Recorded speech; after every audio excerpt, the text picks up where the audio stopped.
Однажды, придя в Капернаум, Христос зашел в один дом. И в этот же дом сразу собралось множество народа, потому что все были наслышаны, что Он исцеляет, творит чудеса. Настолько было много людей, что 4 человека, которые принесли своего друга, болящего больного человечка, не смогли попасть в этот дом.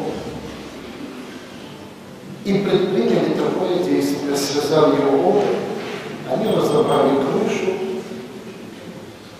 а на востоке, как многие знали, когда-то крыши были очень простые, обычные жерди, калаши, и спускали на веревках этого больного человека к ногам Христа.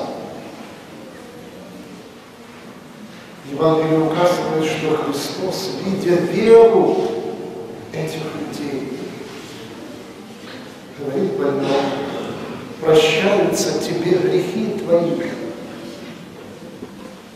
Конечно, в первых же рядах были книжники и фарисеи, те, кто с лукавым сердцем всегда искал что-нибудь, что можно было бы обличить или сделать какие-то замечания на основании закона и пророка о Христе. И они начали роптать и думать: но надо же, кто он такой?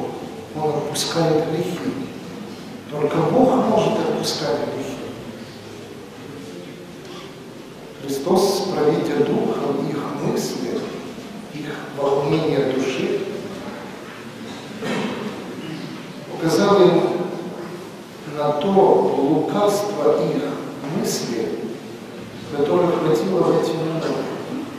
Людей книжных, законников и тех, кто слишком был близок к храму и, по идее, должен был нести в народ слово утешения, говоря словами пророка Иеремии: утешайте, утешайте народ мой. И многие так делали, но подбирали слова, потому что они, к великому сожалению, не могли творить чудес. Это же сегодня что-то вроде нашей психотерапии. Приходят люди, красиво говорят, утешают, но за этим все равно остается боль и сильное переживание тяжелых причин, состояния души. И как бы ни тужился психолог, психотерапевт, очень мало можно помочь человеку. И это не всегда, как утешение, можно назвать тем чудом, преображения и помощи человеческому сердцу. Провидя это лукавство, потому что действительно книжники и фарисеи, прежде чем говорить, они, видя народ, рассчитывая на публику, подбирали нужные слова, чтобы они сыграли какую-то важную роль и проявили себя так, чтобы это несло хотя бы временное, но утешение и отраду. Но забывали и не понимали они, что перед ними стоит Сын Божий, сам Бог воплоти, который не только может прощать грехи, но и подарить исцеление, подлинное исцеление. И в утверждение своей божественной власти, обличая: я не хочу, вы рассуждаете, как лучше сказать: но знаете, Сыну Человеческому дана власть отпущать грехи. Я обращаюсь к больному человеку, он говорит: возьми постель твою и иди. больной тотчас исцелился, действительно на радости схватился за постель и выбежал из толпы. Народ начал славить Бога, потому что подобного еще ничего не было в Палестине.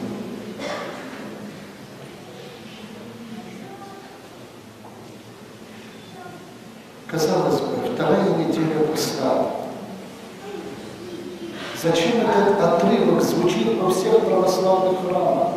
Маленький отрывок Евангелия, повествующий о том, что Христос не только исцелил расслабленного, но и отпустил ему грехи. О том, что нашлось 4 человека, которые сделали такое великое доброе дело.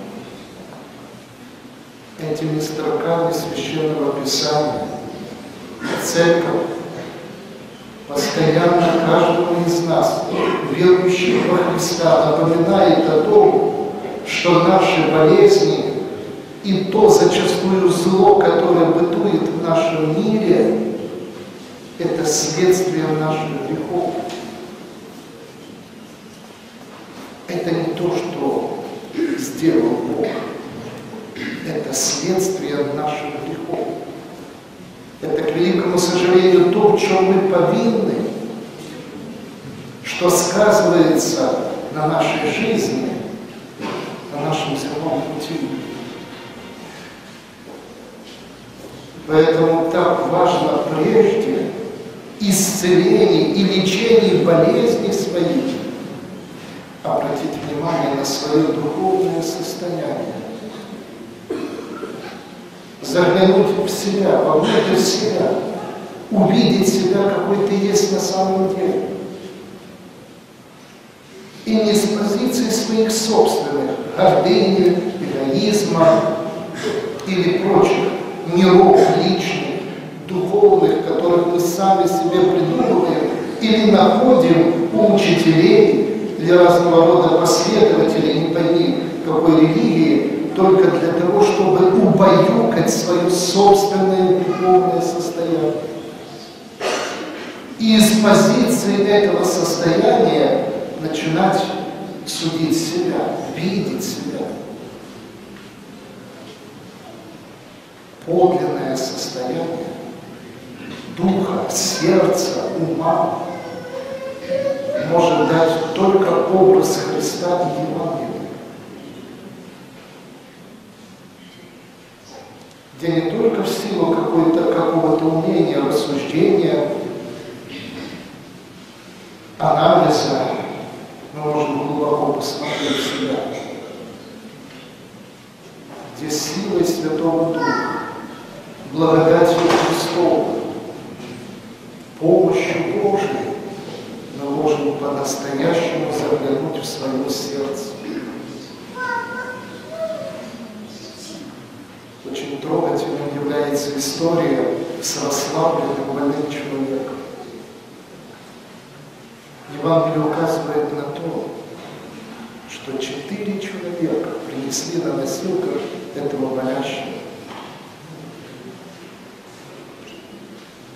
Их трудом, их усердием, а Христос отмечает их верой, их больной дух получил прощение грехов и исцеление от своей тяжелой болезни.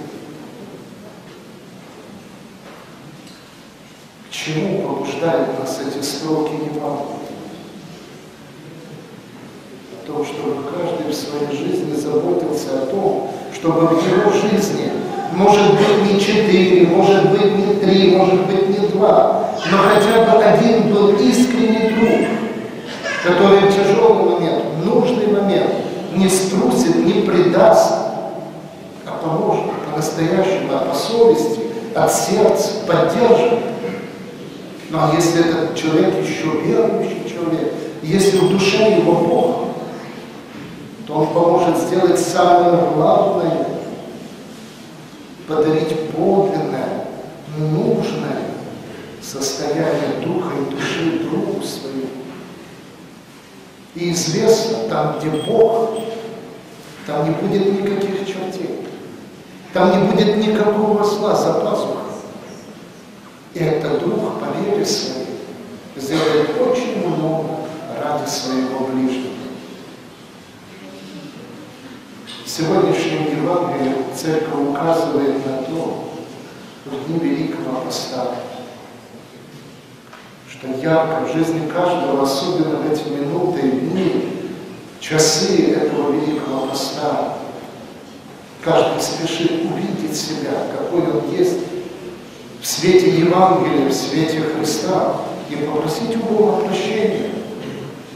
И не только у Бога, но у ближнего своего, перед которым мы часто нарушая одну из самых основных заповедей Божьих. Надо любить не только Бога, но и ближнего. А не любишь ближнего, то в твоей любви к Богу и вере в Бога уже можно усомниться. Почему и многие бывают не услышаны Богом? Потому что не умеют, не хотят полюбить рядом находящегося человека, порой от которого зависит все благополучие земной жизни. Церковь чтением Священного Писания, этими строками Евангелия от Марка 2 главе сегодня напоминает нам, что так важно заботиться не только о своем личном прощении и благополучии, но и думать о тех, кто рядом с нами. Очень часто обратять друг другу помощь. Даже из простых человеческих соображений. Как ты, так и тебе. Это известный закон. Не только библейский, но его именуют еще естественным законом для каждого человека. И так бывает не только в мире людей, но даже в мире животных. Но это забывает почему-то человек. И поэтому сегодня наш мир, испещряясь в каких-то непонятных поисках духовных ценностей, забывая Христа, Евангелие, истинную историческую веру, остаются многие один на один своей собственной греховностью, своим греховным состоянием, которое добивает и души человека. И страдают эти одиночки, потому что ни веры не было, ни доброты не было по отношению к тем, кто рядом. И не только в болезни, но даже в последний момент, когда Бог призывает из этого мира, их некого проводить в последнее место упокоения. И зарывают, как собак. И, казалось бы, что же мешает человеку выбрать в своей земной жизни вот это светлое, прекрасное, духовное, высокое, что только облагородило бы, но сделало тебя хоть чуть-чуть тем Богом, обожествило то состояние, к чему не стремятся, только предпочитает совершенно обратно, в силу жадности и эгоизма, считая, что сытость и удовольствие принесет эти блаженные состояния. Но всему приходит конец. И наступает правда вещей, которая совершенно отличается от той человеческой правды, которую часто мы придумываем и находимся в ней. И так бывает с теми, кто удаляет от себя правду Божию, правду истинную, которая по-настоящему может осветить жизненный путь человека. Не только в этой земной жизни, но и поможет человеку уйти достойно в иной мир, который для нас всех общий удел, и никто не убежит от этого общего удела. В этот воскресный день, задумываясь о том, умеем ли мы дружить, дорожим ли мы дружбой, настоящей дружбой, умеем ли мы видеть свои грехи, не близких и дальних, а свои собственные. Чувствуем ли мы болезнь и свое греховное состояние,